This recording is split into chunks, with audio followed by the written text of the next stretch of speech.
പഹൽഗാം ഭീകരാക്രമണം എങ്ങനെയാണ് നടന്നതെന്ന് നമുക്ക് ഏവർക്കും അറിയാം. അവിടെ കൂടിയ വിനോദസഞ്ചാരികളോട് മതം ചോദിക്കുകയും മതം പറയാൻ വിസമ്മതിച്ചവരുടെ തുണിയഴിച്ചു നോക്കുകയും ചെയ്തതിനു ശേഷം തുരുതുരാ വെടിവെച്ചാണ് 26 പേരെ കൊലപ്പെടുത്തിയത്. അതിന് സമാനമായ സംഭവമാണ് ഇന്നലെ കാശ്മീരിലും നടന്നിരിക്കുന്നത്. കാശ്മീരിലെ ഗുൽഗാം ജില്ലയിലെ ഒരു ഇഷ്ടിക ചൂളയിലേക്ക് കടന്നു കയറിയ ഭീകരർ അവിടെ ഉണ്ടായിരുന്ന ഇതര സംസ്ഥാന തൊഴിലാളികളോട് മതം ചോദിക്കുകയും ഐഡന്റി കാർഡ് പരിശോധിച്ച് മതം ഉറപ്പുവരുത്തുകയും ചെയ്ത ശേഷമായിരുന്നു വെടിവെച്ച് കൊന്നത്.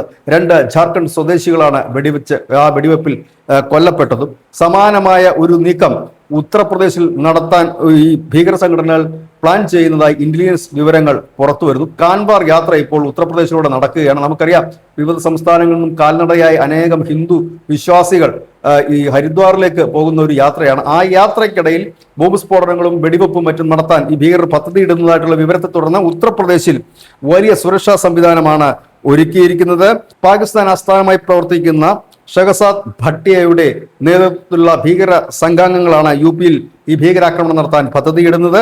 കാൻവാർ യാത്ര, സെൻസിറ്റീവ് സർക്കാർ കെട്ടിടങ്ങൾ, മാർക്കറ്റ്, മതപരമായ സ്ഥലങ്ങൾ, മറ്റ് തിരക്കേറിയ സ്ഥലങ്ങൾ, റെയിൽവേ സ്റ്റേഷൻ, ബസ് ടെർമിനൽ തുടങ്ങിയവയെല്ലാം ഇതിന്റെ പരിധിയിൽ വരുന്നു. അതുകൊണ്ട് തന്നെ അവിടുത്തെ ഹോട്ടലുകളും സത്രങ്ങളും അടക്കം പോലീസ് ഇപ്പോൾ റെയ്ഡും ആരംഭിച്ചിരിക്കുകയാണ്. News desk.